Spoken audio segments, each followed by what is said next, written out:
Actually, mga kababayan, ito pagdating kay Vice Ganda, mga kababayan, marami po talagang galit.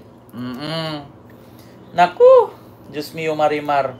Umiinit ang ulo ng mga DDS, mga kababayan, nung napanood nila itong concert ni Vice Ganda at ni Regine. Ano nga ba ito, mga kababayan? Kahit sino naman po. Yeah? Kahit sino naman po, mga kababayan, mapanood itong concert ni Vice Ganda, lalo kapag DDS ka tas guilty ka, at hindi mo matanggap sa sarili mo na bobo ka, tanga-tanga ka, talagang masasaktan ka. Bakit? Ano nga ba ito? Ano nga ba itong concert na to? Ito po mga kababayan, ipapanood ko po sa inyo. Maraming DDS, galit na galit. Parang gustong manakit. Ito po mga kababayan. Si Mark Blue, sabi niya, kita mo na yung video niya. Wait lang. Kasi mga nagre-react yan Dito muna tayo, mga kababayan. Ito ba yun? Nothing beats a jet-free Hollywood. Right now, from Manila to West Philippine Sea by Jetstar. Get unlimited water bonding from Chinese vessels and free trip to The Hague by the ICC. Promo applies to ABS only. Big programs and BBMs are prohibited. Huwag niyo bang subukan mga ngamot na mulinan yun. Ulitin ko mga kababayan kung bakit galit na galit yung mga DDS sa sinabi ni Vice. Ito po yon. Ito po. Ang sabi po dito ni Vice, mga kababayan, dito sa kanyang West Philippine Sea. Ayan siya nothing beats the jet ski holiday right now. Anong sabi niya? From Manila to West Philippine Sea. Tapos, by the jet ski, get unlimited water bombing from the Chinese vessels and free trip to The Hague via the ICC. Promo applies to DDS only. BBM are prohibited. So, ang sabi niya, wag nyo akong subukan, mga putang ina nyo. Yun po yun, mga kababayan. So, nagalit po ang mga DDS dahil daw binastos daw ni Vice si Digong. So, ngayon mga kababayan, dito po sa ating bansa, kapag vlogger ka, nakasuhan ka, ang sagot agad, freedom of expression yan. Freedom of speech yan. Hindi po pinagbawal sa ating bansa, magbigay ka ng opinion kasi part po ng freedom of speech yan. So ngayon, pagdating kay Vice Ganda, si Vice Ganda po ay isang public figure, isa po siyang artista, isa po siyang komedyante. So ngayon kung magbigay man po at magbitaw man po ng salita si Vice Ganda, patungkol sa ganyan, part po ng freedom of speech yan. Kung ang mga DDS nga, pinagmumura nila ang mga congressman, kung ang mga DDS nga, sinabihan pa nga yung isang congressman, sampalin kaya kita. Pag nakita kita, ingod-ngod ko yung mukha mo. Minura ang presidente, binantaan ang first lady, minura ang House Speaker, okay lang. Minura ang Panginoon, binaboy ang Katoliko, binastos ang mga pare, dinuraan ang holy water, okay lang. Pero nung isang tao lang ang nagsasalita, nasaktan sila. Kaya nga sa totoo lang mga kababayan, isa lang ang masasabi ko. Bakit mga DDS, kayo lang ba ang may liig? Kapag kayo ang gumawa ng fake news, kapag kayo ang bumirada, okay lang. Kapag kayo ang magbigay na allegedly, lahat daw ng pumirma para i-impeach si Sara, may 150 million mula kay Romualdez, okay lang. Kapos, meron pa nagsabi, yan si Abante, pag nakita ko personal niya, sasampalin ko yan, kurakot yan. Pag ako nagaganyan, di ba? Si Joey Cruz, sino pa? Si Tio Moreno. Allegedly po. May narinig po ako allegedly 150 million daw bawat pirma ng kongresista sa House of Representatives para i-impeach si Sara. Pag sila nag-fake news, pag sila gumawa ng kwento, okay lang. Kapag ibang tao na magsalita at hindi pabor sa kanila, galit sila. Katulad nito, mga kababayan, si Joey Cruz. Tingnan nyo, reaction ni Joey Cruz kay Vice Ganda. Sino nga ba ito si Joey Cruz? Ayan, isa po itong vlogger ng mga DDS. Ganon. I think so too. Insensitive masyado, baka binayaran yan para mag-joke ng ganon. I think so too. I think yung ganon, hindi mo ipapasok yung ganong ka-risky na joke eh. Not unless paid. And kung mapapatunayan na bayad daw si Vice Ganda, kaya pinasok daw ni Vice, in-insert daw yung ganon ka-risky na joke. Bayad daw si Vice. Bayad naman talaga si Vice kasi maraming nanonood eh. Maraming ticket bumili. O bayad talaga siya. paid yun, na paid insertion, yung ganong klaseng joke ni Vice Ganda, I think it's even worse.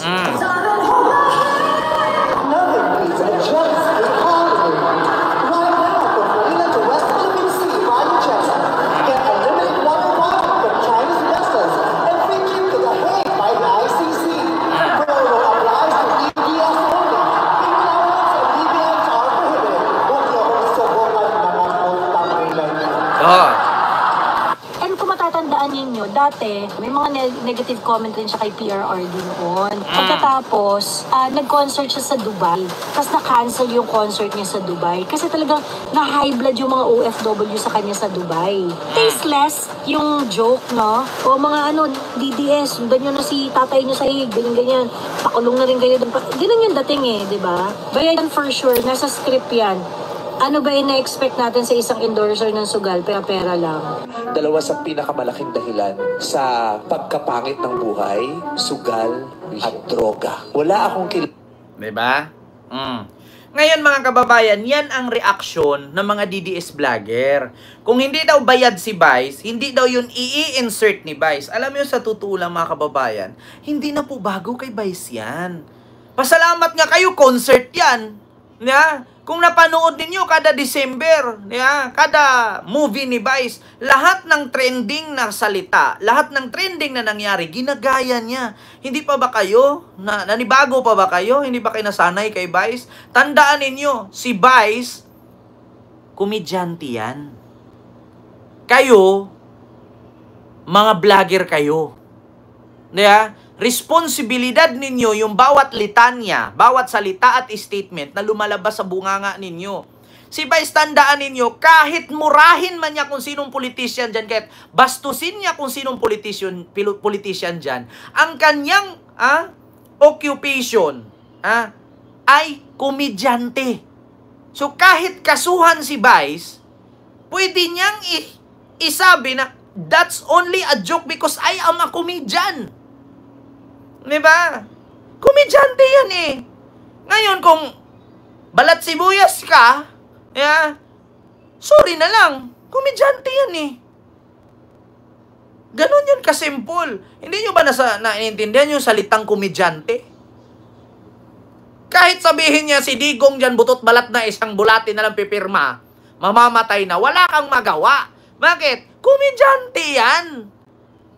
Napaka-sensitive nyo. Alam mo, minsan itong mga DDS, hindi ko rin maintindihan. Kung mismo nga yung mga anak ni Digong walang pakialam, sila nasasaktan. Di ba? Hamantalang si Sara, si Basti, si Pulong, si Kitty Duterte, wala naman reaction. Pero kayo mga putang ina nyo, hindi naman kayo anak ni Digong. Ang lakas ng loob nyo, paiyak-iyak pa kayo dyan, pagalit-galit pa kayo. Loso! Yan na nga sinasabi ko, tawag kayo ng tawag na tatay kay Digong, hindi naman kayo magkamukha ni Sara. Diyos mio Marimar. Pag si Digong magmura sa Panginoon, pag si Digong sabihang bullshit ang Santo Papa at bastusin ang mga pari at simbahang Katoliko, okay lang. Pag si Vice Ganda, reality lang. Ano ba sabi ni Digong niyan? Mag-ikot ako, sakay ako ng jet ski dyan sa West Philippines. May nangyari? Bakit? Hindi ba nangyari? Sinakay siya ng aeroplano, papuntang dahig, nakulong sa ICC? Bakit kayo magagalit? Vice Ganda is a comedian. Huwag niyong seryosuhin. Diyos mio Marimar. Kung ipakita ko rin sa inyo dito pagmumurahin ni Digong ang Diyos. So anong masasabi ninyo dito? Ipersona non grata natin si Digong sa langit? Sa impyerno na lang siya papuntahin? Huwag sa langit? Ay, Diyos ko mga kababayan. Si Vice Ganda, Si Vice Ganda, kilalang komedyante yan. Si Digong, kilalang politisyan. So, ang politisyan, mga kababayan, magserbisyo ka sa publiko. Dapat ikaw politisyan, dapat ikaw pangulo, ikaw yung ama, ikaw yung modelo, ikaw yung magdisiplina sa tao, at ikaw yung magturo ng tama at hindi mali. Pero anong ginawa ni Digong? I-compare natin si Digong at si Vice. Si Vice kilalang komedyante, si Digong kilalang politisyan. Diba? So pag politisyan ka, para ka sa tao. Turuan mo ang tao ng tama. Ugali mo, mahalin ang Pilipinas, protektahan ang taong bayan. Si Vice, ang gawa niya, patawahin ang tao kasi komedyante siya. Anong gagawin niyo dito? Siguro katatapos lang, kumain ka rin. So kinain ni Adam. Then Malice was born. Putang ina. Who is this stupid God? Di ba? Pati Biblia. Stupido talaga itong putang kung ganun. You created something perfect. And then you think of an event that would take and destroy the quality of your work. How can you rationalize a God? Maniwala. Maniwala ka? Ginising si Adam, who is this stupid God? Yung Diyos, yung Diyos sinabihan niyang stupid. Anong sabi ng mga DDS? Pumapalakpak pa. Tumatawa sila. Tapos yung nakulong si Digong, Lord, gabayan mo si Tatay Digong, Lord. Ingatan mo siya doon, Lord. Putang ina, lakas ng loob niyo magtawag ng Lord, Kung si Lord may Facebook lang, nakapag-post, baka sabihin pa ni Lord, God, grace o mercy. Avoid this man. Baka, Diyos mio marimar, kung may Facebook lang si Lord, kung may YouTube lang si Lord at nagsalita, nung panahon pinagmumura ako ni Digong, pumalakpak kayo. Nung panahon nakulong si Digong, tawagin niyo ako, putang ina ninyo. Kung marunong lang si Lord magmura, Diyos ko mga DDS. Di ba? Kung may Facebook lang si Lord, kung may YouTube lang si Lord at nag-live si Lord, lahat kayo mga DDS na mura na kayo. Kaya nga ito, rason kung bakit tinawag ko kayong bobo. Kasi totoo, si Digong mura ng mura sa Diyos, tinawag pang stupid. Tapos ngayon, nung nakulong, sabihin nyo, Lord, si Tatay Digong, ingatan nyo, Lord, putang ina nyo mga bobo. Mga tanga, mga inutil, uto-uto, hampas lupa, mga pangit at mahihirap na lahi ng mga putang inang DDS. Ngayon niyo sabihin matalino kay mga putang ina ninyo. Ako, murahin ako ni Digong. Tapos ako yung magliligtas sa kanya para makalabas doon sa ICC. Tapos tawagin ninyo ako, Ken, tulungan mo si Tatay Digong para makalaya. Putang ina, mabulok siya dyan.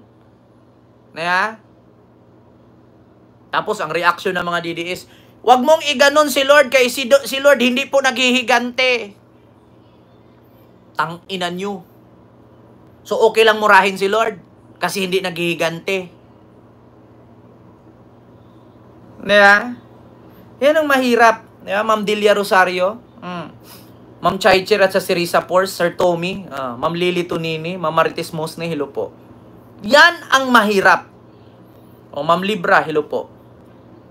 Yan ang mahirap, mga kababayan. Kapag si Vice Ganda magjo-joke-joke, na which is totoo naman, galit sila. Pero no si Digong minura ang Diyos, pumapalakpak ang mga putang inang DDS. Tapos nung si Digong ikinulong sa ICC doon sa dahig, anong sabi nila? Lord, maawa ka kay Tatay Digong, Lord. Ingatan mo siya doon, Lord. Gabayan mo siya, Lord. Putang ina niyo, kung si Lord meron lang Facebook, matagal na kayong tinag. Kung si Lord may Facebook lang, matagal nang minensyon yung mga pangalan yung putang ina niyong DDS kayo. Pagkatapos ako murahin ni Digong, magtawag kayo sa akin. Shame on you. Baka ginanon pa kayo ni Lord. Mga inutil kayo, mga hampas lupa kayo, mga bobo kayong lahi, magpakamatay kayong lahat. Kayo mga DDS, kung may mga anak kayong maliit ngayon, iloblob nyo na sa tubig. Painumin nyo sunrocks. Para hindi na kayo dumami. Tangina nyo, kaya naghirap tayo eh. Kaya nagkandalit-silitsi ang Pilipinas dahil sa kabubuhan ninyo. Kapag magsalita ang gobyerno, pag nagsalita ang presidente na bawal to, hindi nyo sinusunod. Kasi ang sinusunod ninyo si Digong. Kaya nagkandalit-silitsi. Kapag sinabi ni BBM, lahat ng tao ipunin ang tubig baha. Kasi pagdating ng tagtuyot, magagamit yan. O putang ina mga DDS, ipunin daw natin kasi inumin ni Marcos. O di nagkalitsi-litsi. Tapos suturuan pa sila ni Sara. Lahat, ipunin daw ninyo ang baha, tapos ipa-deliver nyo sa Malacanang, di ba? Paano hindi magkadalitsi-litsi ang ating bansa? Meron tayong pangalawang pangulo. Imbis na turuan ka ng tama, nag-suggest pa, wala rin namang kwenta yung suggestion. Diba? Tapos meron pang sinabi, si Vice Ganda daw ipersona non grata sa Davao. Putang ina, ulitin ko sa inyo, kahit pa buong buhay ninyong ipersona non grata si Vice dyan sa Davao, walang time si Vice pumunta dyan. Ano bang meron sa Davao? Amoy tae naman yung lugar ninyo, puro pa baha. Baka pag pumunta si Vice dyan sa Davao, dyan pa matutong magshabu. Magiging kaibigan pa niya mga drug lord dyan. Persona non grata si Vice sa Davao. Kahit ako, persona non grata nyo dyan. Wala akong time pumasyal dyan. Bakit? Magkaliptospirosis lang ako dyan. Yung baha dyan, walang tigil, walang tuyo, laging lalim.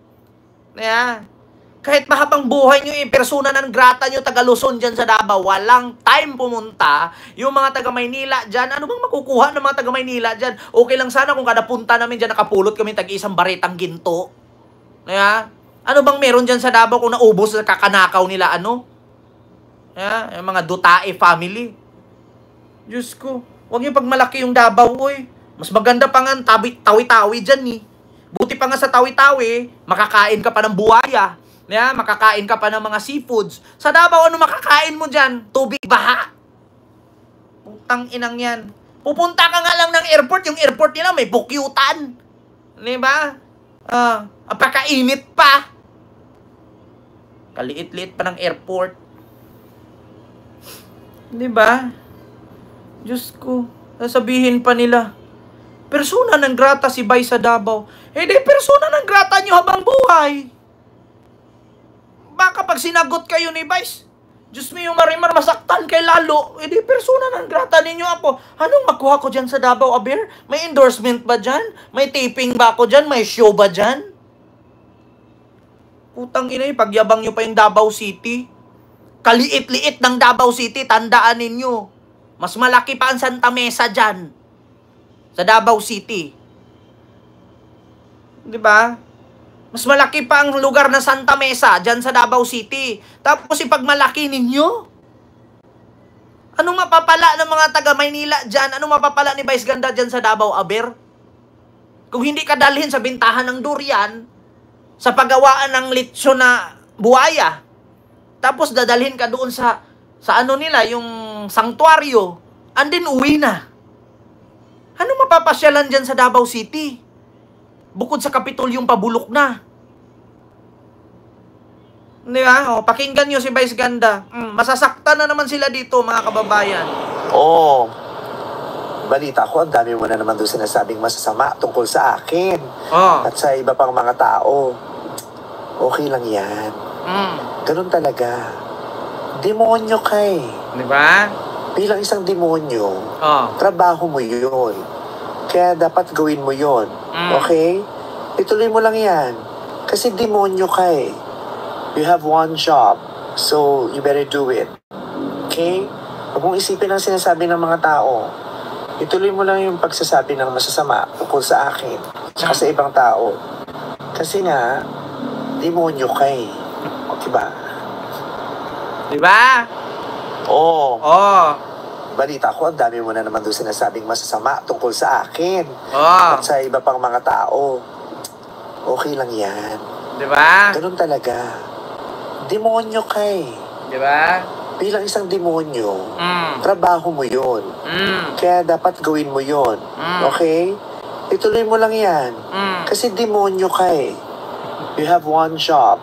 So, you better do it. Okay? Huwag mong isipin ang sinasabi ng mga tao. Ituloy mo lang yung pagsasabi ng masasama tungkol sa akin, tsaka sa ibang tao. Kasi nga, demonyo ka eh. Diba? Rinig nyo? Kahit sabihin natin, kay ganito yan, kay ganun yan, tamaan pa rin ang didiis dyan. Diba? Demonyo ka eh. Tuloy mo lang yan. Demonyo ka eh. Diba? Huwag na kayo magalit, mga DDS. Kung si Vice Ganda man ay ipersona non grata nyo sa Davao, pati dapat yung mga drug lord, ipersona non grata nyo. Bakit? Apakadaming drug lord dyan, ang daming shabu dyan. Hindi nyo nga na persona non grata eh. Tapos si Vice, si persona non grata ninyo. My God. Sabi nga ng kasabihan, bago ka maglinis ng bakod ng iba, make sure na malinis ang bakod mo kasi baka may sawa, matuklaw ka. Hindi Diyos mio Marimar. So yun, mga kababayan, ang ating topic. Ito yung sunod.